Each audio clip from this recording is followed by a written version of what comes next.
I, 23 never thought I'd be writing something like this, but recent events have left me feeling confused and angry. This is a long story, so bear with me. My childhood was pretty normal until I lost my mom to cancer when I was 8. Those first 2 years after her death were rough. My dad worked long hours at his construction company to keep himself busy, and I spent a lot of time with my grandparents. When I was 10, my dad met Brianna at some work event. They dated for about 6 months before getting married, and suddenly I had a stepmother and a 12-year-old stepbrother named Miles. From the beginning, Brianna made it clear that Miles was her priority. She would constantly compare us, always finding ways to make Miles seem better. If I got a B+ in math, she would point out how Miles got an A. If I won second place in a school competition, she would remind everyone how Miles won first place in something else. My dad, probably afraid of rocking the boat in his new marriage, usually sided with Brianna or stayed quiet. The favoritism wasn't just about achievements. When Miles needed new clothes or sports equipment, Brianna would take him shopping immediately. When I needed something, I would hear about how money was tight and I should be more careful with my things. Even on birthdays, Miles's celebrations were always bigger, with more guests and better presents. My dad would try to make it up to me privately, sometimes slipping me extra money or taking me out for ice cream, but he never stood up to Brianna about her obvious favoritism. Despite all this, I tried to maintain a decent relationship with Miles. He wasn't a bad guy, just spoiled. We shared a love for video games and would often play together after school. He would sometimes even stand up for me when Brianna was being particularly unfair, though these moments became rarer as we got older and he realized how much he benefited from being the favorite. After high school, Miles got accepted into a good college about 3 hours away. Brianna and my dad threw this huge graduation party for him and helped him set up his dorm room with all new furniture and electronics. When I graduated 2 years later, I got a simple dinner at home. I had decided to take a different path. I started working at a local car dealership while taking online business classes. The job paid well enough, but with rent prices in our area being ridiculous, it made sense to keep living at home. This is where things got interesting. Brianna suddenly announced that if I wanted to stay, I needed to pay rent. She set it at $800 per month, which was steep considering I was also paying for my own food, phone, car insurance, and classes. When I pointed out that Miles never had to pay rent when he was home during breaks or summer vacations, Brianna said that was different because he was a full-time student. My dad, as usual, just shrugged and said it seemed fair. I agreed to pay because it was still cheaper than getting my own place, and I figured I could save up faster this way. For 2 years, I paid my rent on time every month, kept to myself, and focused on my work and studies. Miles would come home during breaks, making messes that I would often have to clean up because Brianna insisted that he needed to rest during his time off from school. 7 months ago, Miles called home with some news. His girlfriend Hannah was pregnant. They'd only been dating for 4 months, having met at some college party. Hannah came from a super religious family who didn't take the news well. When they found out about the pregnancy, they gave her an ultimatum: either terminate the pregnancy or leave their house. Hannah chose to keep the baby, so her parents kicked her out. Miles called our parents asking if he and Hannah could move in temporarily. He said they needed time to save money for their own place and prepare for the baby. Brianna was ecstatic about becoming a grandmother and immediately said yes. My dad agreed without hesitation. Neither of them bothered to discuss this with me, even though I was the one actually paying rent to live there. The next day, Brianna called me into the living room for a family meeting. She and my dad sat me down and told me I needed to move out within a week because they wanted to convert my room into a nursery. Their reasoning? My room was bigger and got better natural light, making it perfect for a baby. When I pointed out that I had been paying rent while Miles never had to, Brianna got angry. She called me selfish and immature, saying I should be more understanding of Miles's situation. She said I had been freeloading long enough, completely ignoring the $800 I paid them every month for the past 2 years. I tried explaining that finding a new place to live on such short notice was nearly impossible in our area. Rents were high, most places had waiting lists, and I hadn't planned for rental deposits and moving costs. Brianna's response? You're 23 years old. Figure it out. My dad just sat there staring at his hands, not saying a word to defend me. Miles and Hannah moved in 2 days later while I was still trying to figure out my living situation. Hannah seemed nice enough, but she was clearly uncomfortable with the situation. Miles, who knew I paid rent, didn't say anything in my defense. He just kept talking about their plans for their nursery, my room that I was still living in and paying for. Thankfully, my best friend Mike came through for me. He had a 2-bedroom apartment and his roommate had just moved out. He offered to let me move in immediately and even helped me pack my things. When I was moving out, Brianna and my dad didn't lift a finger to help. They were too busy helping Miles and Hannah set up my old room, painting walls and assembling baby furniture before I had even finished moving my stuff out. After I moved out, I kept minimal contact with my family. Miles would occasionally text me about the pregnancy and their plans for the nursery, seeming completely oblivious to how messed up the situation was. I kept my responses short and civil, mainly for the sake of my future niece or nephew. Living with Mike has been great. The rent is actually cheaper when split between two people, and I don't have to deal with Brianna's constant favoritism anymore. I've been able to save more money and focus on my own life without the constant drama. Yesterday, my phone started blowing up with calls and texts from Brianna and my dad. I ignored them at first, but after what felt like the 20th call, I finally picked up. What I heard left me speechless. Miles had run away with his coworker Lisa, leaving behind Hannah, who had given birth to their daughter just 2 weeks ago. Apparently, he left a note saying he never wanted to be a father and had been in love with Lisa for months. Brianna was crying, saying they needed me to move back home because they couldn't afford the mortgage without my rent money. They also wanted me to help take care of Hannah and the baby since Miles was gone. I laughed and hung up. They've been calling nonstop since then, leaving voicemails about how family should stick together and how I'm being heartless. My dad even texted saying they would let me have my old room back since Hannah and the baby could stay in Miles's room now. Ida for refusing to move back and help? Update 1 first, I want to thank everyone for their supportive comments on my last post. Reading them helped me realize I wasn't crazy for feeling angry about this situation. A lot has happened in the past 2 weeks, and the situation has gotten even more twisted than I imagined. After my last post, I kept thinking about Hannah and the baby. Even though I was angry with my family, I couldn't stop wondering about their welfare. After all, Hannah was basically a stranger in my parents' house with a newborn baby, abandoned by her boyfriend and her own family. Despite everything, I didn't want her to feel as alone as I did when I was kicked out. I got her number from an old group chat and reached out to her directly. We met for coffee while Brianna and my dad were at work, and what Hannah told me made my blood boil. It turns out Miles's disappearance wasn't some sudden decision. He had been planning this for months, even before Hannah got pregnant. Hannah showed me text messages between Miles and Lisa dating back 8 months. They had been dating secretly while Miles was with Hannah, meeting up during his study group sessions. When Hannah got pregnant, Miles didn't break things off with Lisa. Instead, they started planning their escape together. The messages revealed everything. Miles had convinced everyone he needed to stay at our parents' house to save money for the baby, but he was actually saving up to move away with Lisa. He had opened a separate bank account that only Lisa had access to, and he had been transferring money into it every week. All those times he said he couldn't help Hannah buy baby supplies because he was saving for their future, he was actually funding his escape plan. There were messages where Miles complained to Lisa about how Hannah's pregnancy had ruined their timeline and how they needed to lay low until they could leave without legal consequences. Lisa had even helped Miles research what would happen if he left before the baby was born versus after. They decided to wait until after the birth so he wouldn't face additional legal issues. But here's the real kicker, Brianna and my dad knew about Miles's relationship with Lisa for the last 3 months. Hannah found evidence on Brianna's phone when she borrowed it to call her doctor.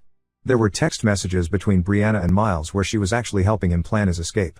Brianna had been telling Miles to wait until after the baby was born, advising him on how to hide money, and even suggesting ways to make it look like he was committed to Hannah and the baby. All this time, they knew Miles was planning to abandon Hannah and the baby. They kicked me out of my room, made Hannah move in, and pretended everything was fine, knowing their precious Miles was going to leave her high and dry. Brianna had convinced herself that Miles would change his mind once he saw his baby, but that obviously didn't happen. When I confronted Brianna with this information, she completely broke down. Through her tears, she admitted everything. She said she thought she was protecting Miles from making a terrible mistake by getting trapped with someone he didn't love.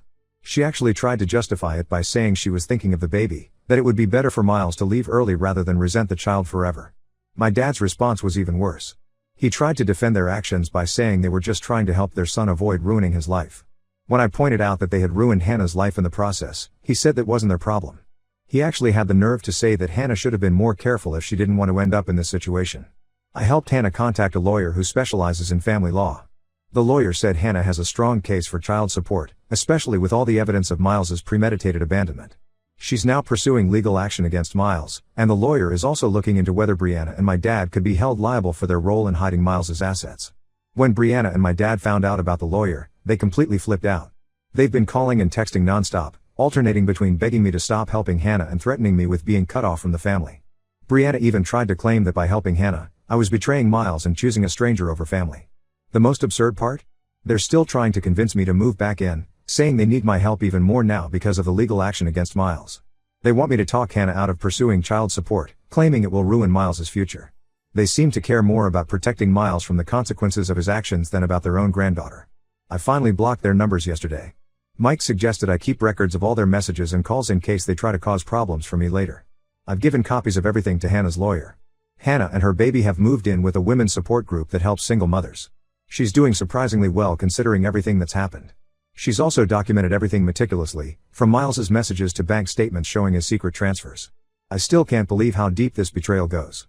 Not only did they kick me out unfairly, but they actively participated in a plan to abandon an innocent woman and her newborn baby. And now they have the audacity to ask for my help?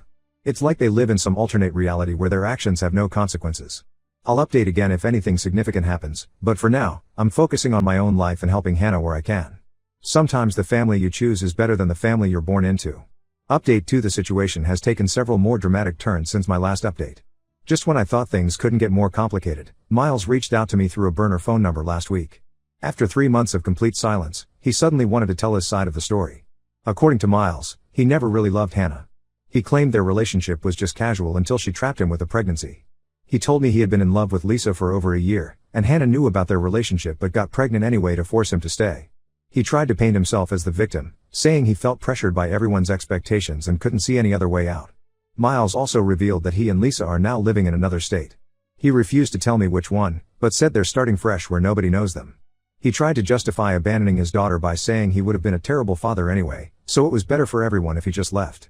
The whole conversation made me sick to my stomach. Something about his story didn't add up, so I decided to do some digging. Through social media, I managed to contact Lisa's former roommate, Maria. She told me a completely different story that exposed just how calculated this whole situation was. According to Maria, Lisa and Miles had been planning this for almost a year before Hannah got pregnant. They wanted to move away together but needed money. Miles knew our parents would never support him leaving Hannah, especially with a baby on the way, so they came up with this elaborate plan. The scheme was more calculated than anyone realized. Miles deliberately moved back home with Hannah, knowing our parents would let them stay rent-free. He convinced everyone he was saving money for the baby while secretly funneling most of his paycheck into a hidden account. Lisa had even helped him set up a fake budget to show our parents, making it look like all his money was going toward baby expenses. What Miles didn't count on was Hannah's meticulous record-keeping. She had saved every text, every email, and kept detailed records of their conversations and financial transactions. She even had recordings of conversations where Miles admitted to their plan, as her state allows one-party recording consent. The real bombshell came when Maria shared some old text messages between her and Lisa. In these messages, Lisa bragged about how she and Miles had been planning this even before Hannah got pregnant.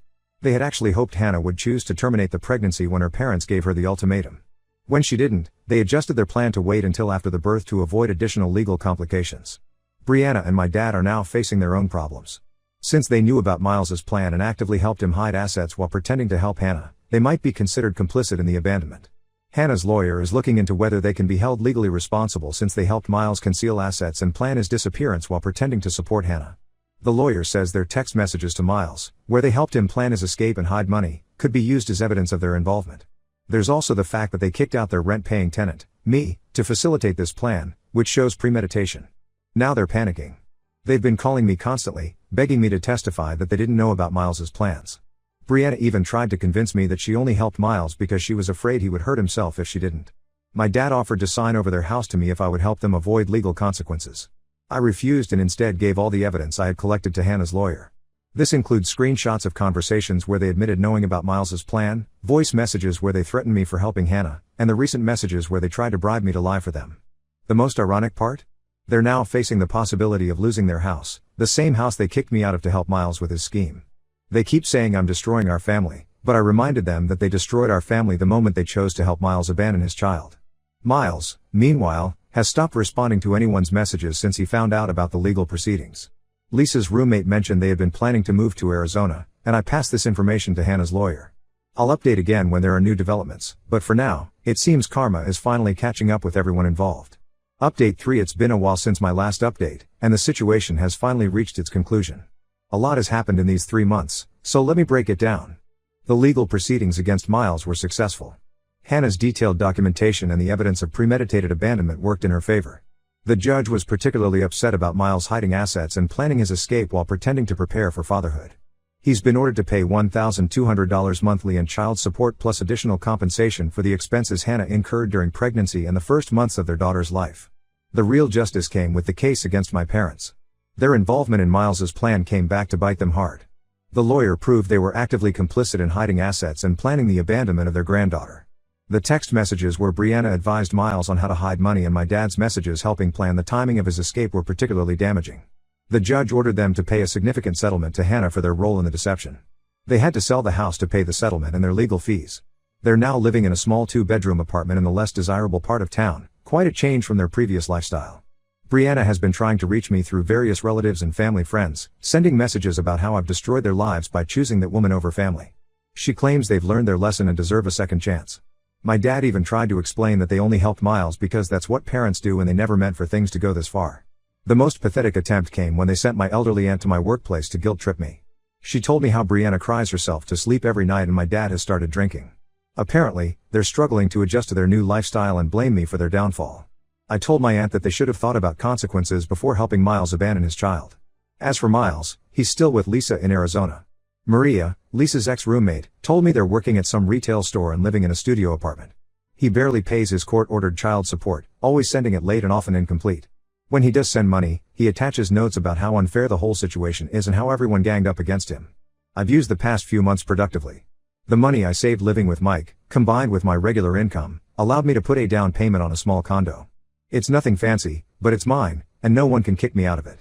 Hannah and I have become good friends through all of this. She's moved into a nice 2-bedroom apartment and has found a job that allows her to work from home while taking care of little Emma. She's much stronger than anyone gave her credit for, and watching her rebuild her life has been inspiring. I visit them regularly and Emma is the sweetest baby. It's Miles's loss that he'll never know her.